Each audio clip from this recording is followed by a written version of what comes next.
From news and views, issues and opportunities, we'll have in-depth conversations with decision makers to find out what they know and what they think. I'm Rico Hizon, inviting you to join us for this special edition of The Exchange on the State of the Nation Address, because your business is our business. Affordable basic goods, enough food, more jobs, and a better COVID-19 response. Our kababayans are concerned about these issues and they want to hear concrete directions from the first State of the Nation Address of President Ferdinand Marcos Jr. Ang maging matupad po yung pagbaba ng bigas. Maging okay po yung ating bansa, lalo na po sa pandemic, na medyo bumaba yung yung case natin ngayon. Sectors seeking for ways to cope are all ears to what the Chief Executive has to say, while business groups await the promised comprehensive, all-inclusive plan that will set the course in the middle of an economic and health crisis. Advocates want reforms in the education system as students and teachers prepare for in-person classes. And while experts say COVID-19 is here to stay, as the health sector learned its lessons in efficiently responding to the pandemic.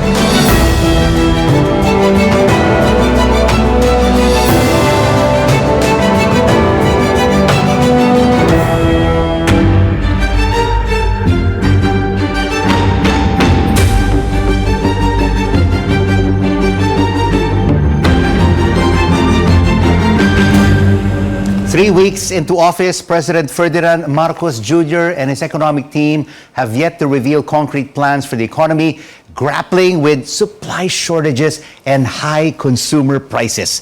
Well, the private sector hopes the chief executive will provide a clearer direction in his first State of the Nation address. Let's now have an exchange with Management Association of the Philippines President and former Public Works and Highway Secretary, Babes Singson. Mr. Singson, thank you so much for joining us. What does MAP want to hear from the President in his first SONA on economic reforms? Well, to us, what's important is really to address food security. Meaning, let's put more resources into possibly post-harvest facilities, farm inputs to the agricultural sector, especially to increase our rice production, which is our basic staple food. Now, considering the President himself is on top of DA, the President can really mobilize the whole of government to really encourage more investments, increase productivity in the agri and fisheries sector to make sure that there is food for all, especially the bottom 40%. Now, there's also the area of malnutrition that we hope to be able to address the deteriorating literacy rate among our school children. Now, the third is to ensure that trade and industry policies will foster competitive business environment, encourage more investments.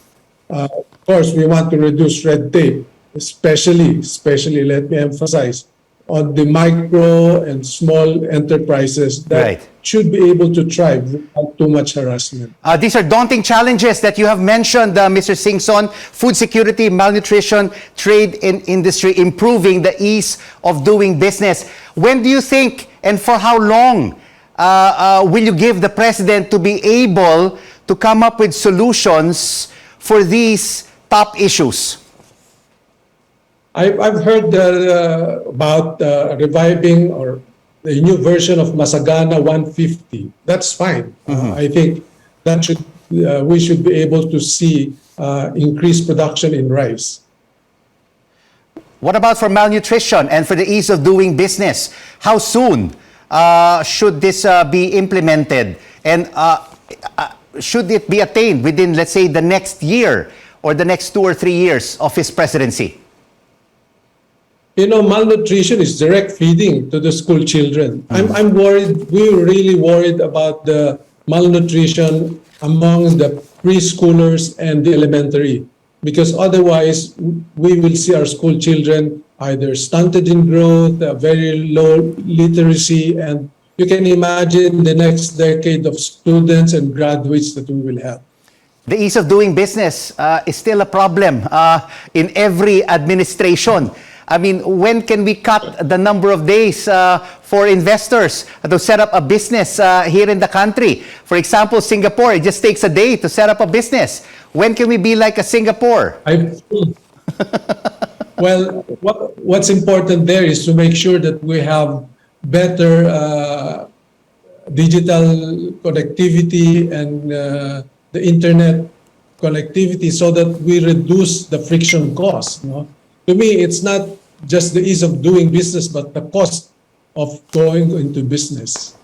And of course, this is the responsibility right now, Mr. Singson, of the former president of MAP, DTI Secretary Fred Pascual. Have you already spoken to him about these issues and concerns of the business community? And is he going to move forward on them with immediate effect?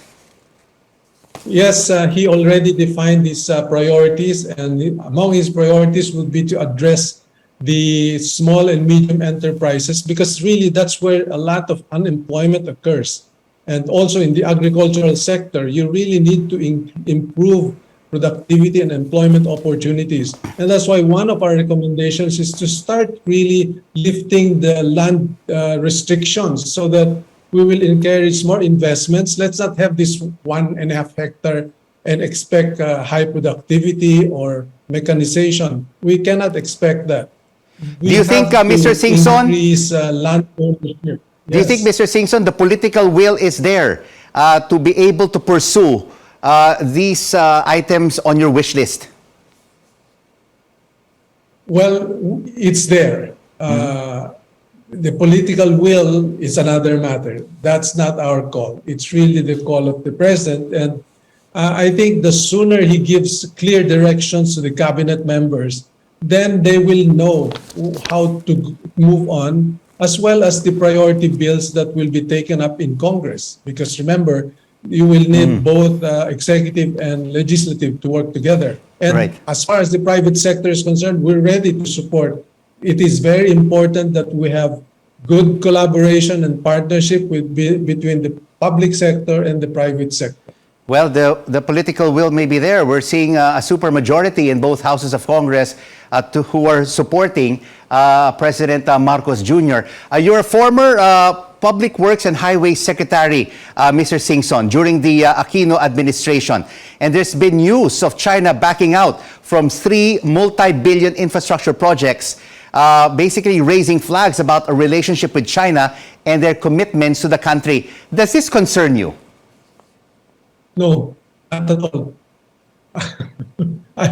I know how the problem with China is they're not a member of OECD, and therefore they put up their own loan conditions. And we can get, obviously, records will show that we are getting better loan terms from other countries, especially Japan, Korea, and the multilateral agencies. So how should the president Mr. Singson handle projects? For example, the rail projects they identified. I don't see why you need a Subic-Clark rail project. So how do you think should the president handle these projects funded by China? If they want under a PPP arrangement, that's what we are encouraging, more PPP rather than using government resources. Put government resources into agriculture, those that are not of any interest to the private sector. And this includes opening up for foreign investments, which may require legislation. So are we likely to see more infrastructure projects during the Marcos Jr. administration under the private-public partnership initiatives, which was, of course, very popular during the time of the late President Aquino? That's correct. That's one of our policy recommendations. Among the low-lying fruits is really just privatize LRT2, MRT3, and the PNR commuter rails, because no amount of good intentions in government, they will not be able to maintain those facilities. I can assure you that. I've been there. it's difficult to deal with government procurement rules. Thank you for this SONA Economic Reforms Exchange Management Association of the Philippines President Babes Singson. And straight ahead on the exchange, where your business is our business. Apart from ordering schools to finally hold physical classes, the administration has its sights on reforming the educational system. The Philippine Business for Education joins us for their take on the issue. And the rise in COVID-19 cases is a problem for the new government to address. A look at what lies ahead with the Philippine College of Physicians. Keep it right here on CNN Philippines. News you can trust.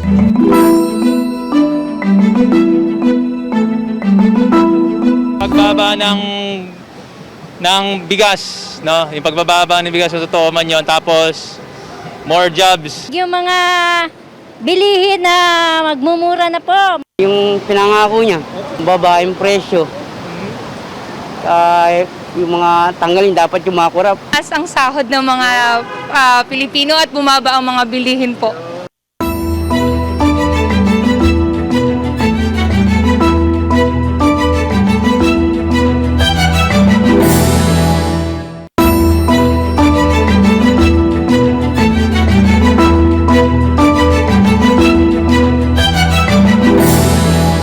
Glad you're staying with us right here on the exchange, where your business is our business. I'm Rico Hizon. Well, it's back to the classrooms for millions of students nationwide. After more than 2 years of hybrid learning, the Education Department has ordered schools to shift to in-person classes by November. And no less than President Bongbong Marcos said he wants a review of the academic curriculum and the K-12 system. Let's now have an exchange with Philippine Business for Education's Justine Ragas. Justine, thank you so much for joining us. What do you want to hear from the President in his first State of the Nation address focusing on education? Thanks for the invitation, and thanks for having us, Rico. It would really be a win-win scenario in the SONA if the President would say that the government will give education and nutrition top priority in his economic and government budget. Right now, kasi we're spending around 3% of our GDP on education, whereas UNESCO guidance is really saying it should be 6%. So we're really looking at appropriating more in the education budget, and then really looking at substantial reforms to really improve the system. Well, of course, education is the backbone of any society, is the backbone of the economy. Why is it only 3% and not at 6%? That I cannot answer, but what we're really saying now is it needs to have more more priority, and we really need to raise this number. As you said, we need to build a strong human capital to drive productivity and inclusive economic growth, and it really has to start with pouring in as many resources and bringing in as many people to support our education system. Because of course, getting our learners, Justine, physically back to school makes for educational and economic sense. Correct. So basically, yeah, go ahead. So essentially, our learners have been suffering learning losses by not being in the classroom, and having them learn only through modules and not really have face-to-face interaction has really created all these problems in terms of learning. And what we're seeing is that given these learning losses, they're really set to also lose potential earning capacity in the future, and they're also set to not be able to become more competitive. So given that, it does make a lot of sense that we need to improve the learning capacity of our learners, even as early as kindergarten or those in early grades, because that will really translate to high productivity in the future once they enter the workforce as well. And have you already met with the new Education Secretary, Vice President Sara Duterte, to present what you believe should be the priorities of this administration in terms of raising the budget for education and nutrition? Yes, so we were able to meet her along with some other education and business groups, and she seemed really open to our suggestions. Of course, what we also did say is that we're really there, the private sector and the education sector is there to support and to provide our inputs in terms of addressing these problems. One thing that's pretty interesting is that she's very open to working with private sector. In fact, her experience in Davao, for example, she really spoke about how she listened to private sector partners and how that informed what they did in the public education system in Davao. One thing is for sure, the Vice President is one with the President, and they want to review the academic curriculum and the K-12 system. Is there a need for the system to be reevaluated? So basically, any intervention or like any project or anything you implement should have from time to time reviews, right? Because that's the only way you can also that also leads to improvement. We believe that the K-12 law should be reviewed, but the review should be viewed from a lens of how do you improve the system? How do you improve its implementation? And this improvement should really address first making sure that the changes that the review should address how to make sure our learners attain basic reading and writing skills, basic numeracy skills. Because if you prioritize reading and you prioritize the basics, they'll be able to comprehend and learn other subjects as they go along. That review ideally should also make sure that answer the question on how to make education more accessible, particularly in the early grades, and should also answer the question on how to make teacher quality better, or how to improve the quality of our teachers. Because there are some sectors, Justine, who are saying that it should just be scrapped and we should just return to the previous 10-year basic education system, 6 years in grade school and 4 years in high school after kinder. Is this an option? We think we shouldn't be regressing to our old ways. Remember that when we shifted to the K-12 system, we were one of the last countries to do so. So to go backwards would be a disservice to our fellow men. What we should do, however, is really look at how it's been done in the past 10 years and see the gaps so that we can do it better. And how can education be more accessible to the poor? One way to make education more accessible to the poor is to really make sure that, well, first you have to have resources in and make schools, open schools as well.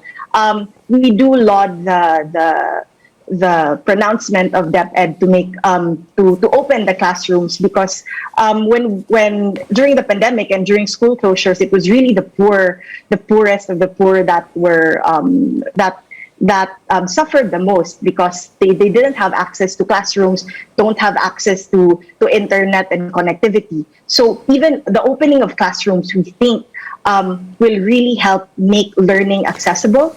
Secondly, private sector is there, and we really need to leverage the capacity of private sector and their capital investments, for example. So say in areas where you don't have enough classrooms, but you have other private schools there. We think that government should work with private sector to say offer vouchers, make private school or send students, for example, using these vouchers so that they can make use of private school classrooms. Thank you so much, Justine, for this Education Reform Exchange. Philippine Business for Education's Acting Director, Justine Ragas. And we'll be back on the exchange, where your business is our business. With the health chief yet to be named, Filipinos continue to wait for specifics on the government's healthcare plan. We talk to the Philippine College of Physicians next, right here on CNN Philippines. News you can trust.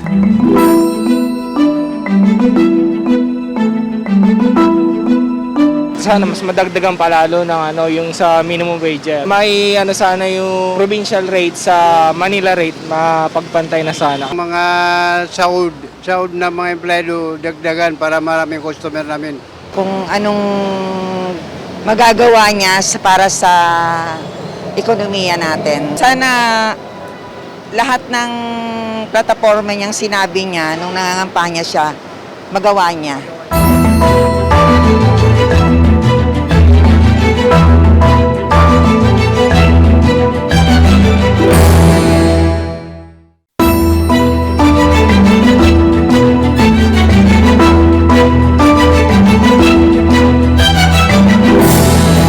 Glad you're staying with us right here on The Exchange, where your business is our business.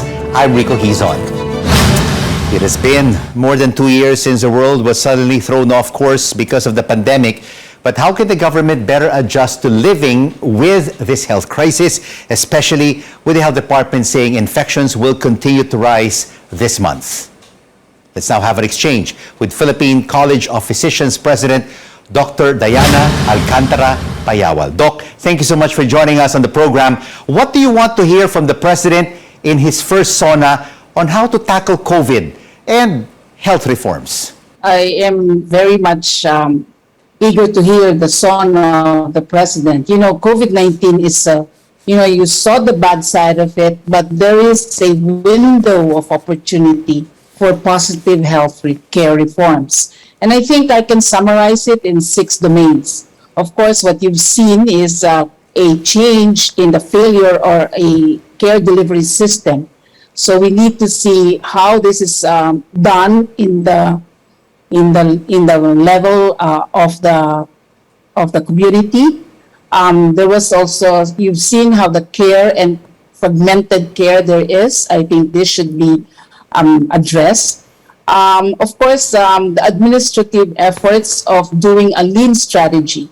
In other words, regulatory barriers should actually be diminished. And of course, the pricing failures, some of the drugs for COVID are a little expensive. And lastly, of course, the fraud and abuse that you see. And I think these all, the 6 domains, encompass what we want to hear from the President's SONA. Well, a lot of challenges regarding healthcare for all our kababayans. And do you think that the President has the political will to be able to implement the wish list that doctors have for the healthcare of the people? Well, of course, with governance comes leadership.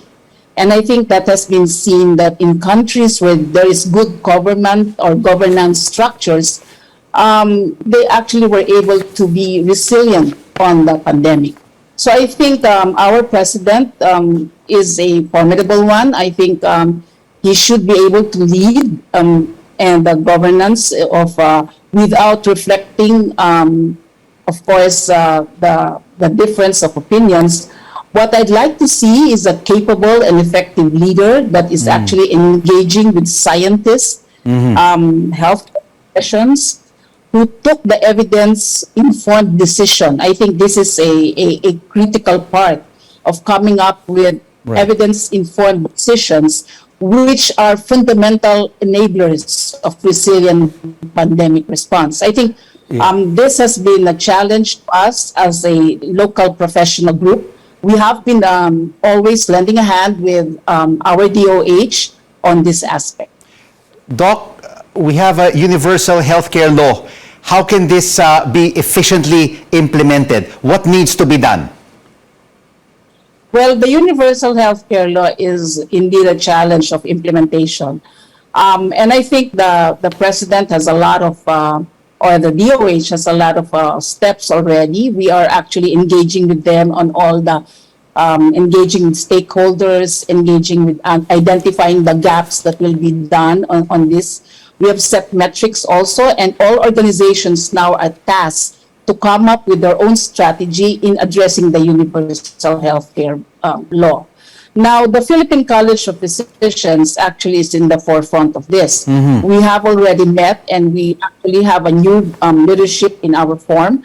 And this actually is one of our highlights in our next strat planning. So I guess you will see a lot of changes as far as the Philippine College of Physicians is concerned. But the bottom line, Doc, bottom line, Doc, has this law made healthcare services more affordable and accessible, especially to our poor kababayans?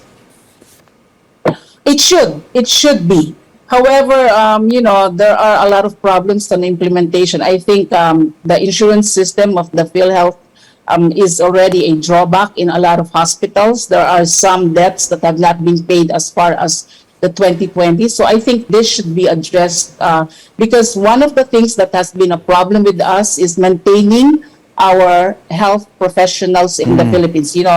We've heard of shortage of nurses, and of course, some of the doctors now are also seeing opportunities to be working abroad. So I think one of the things that has been there is the financial aspect of it. So I think the universal health care, if you want really your specialists to stay in the Philippines, we need to, of course, make the environment more feasible for them to be able to practice their profession. Doc, we still do not have a permanent Department of Health Secretary and still no new president for PhilHealth. What kind of leaders do we need for these two very important groups? Well, I think one of the things that we've seen is untempered optimism on seeing the pandemic. So I think that should be there. Our leaders in the healthcare profession are our hope, our sign of hope. So I think we want to see a leadership that actually addresses all of these problems. I think a lot of things have been said about our DOH, but we in the Philippine College of Physicians work together with them. Public health leadership, I think, is the future. And this should be strengthened by investing on the different institutions. And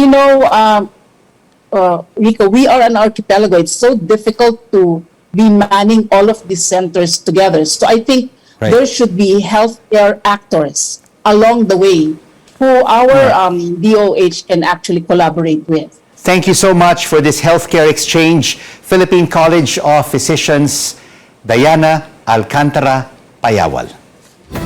And this is the exchange. We make sense of the facts and the figures and the ups and downs of the business cycle.